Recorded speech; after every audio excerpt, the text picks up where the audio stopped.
Huwag kayong masyadong malibang.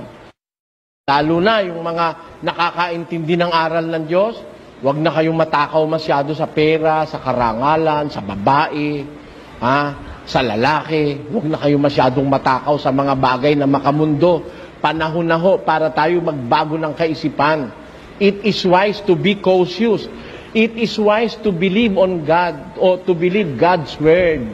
Mas mabuting magtiwala tayo sa salita ng Diyos kaysa doon sa magbabaka sakali ka, hindi pa naman siguro, hindi pa naman, anong hindi pa? O palagay mo, hindi pa nga. Nakakatiyak ka bang bukas, buhay ka pa? Ngayon natutulog ka lang, namamatay ka.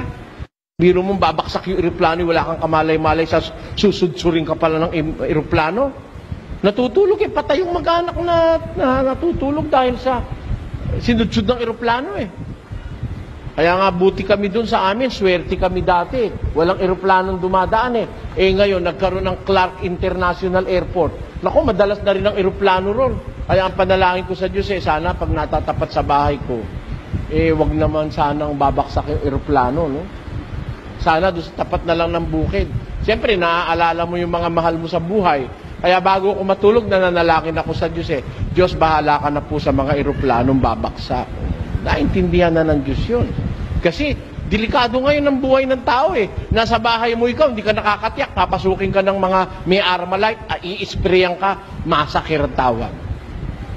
Pati batang maliit pinapatay. Di ba? Hindi ba kayo nakakapag-isip, mga kababayan? Ngayon, paglabas mo sa daan, di ka nakakatiyak makakauwi kang buhay Sa sama ng tao ngayon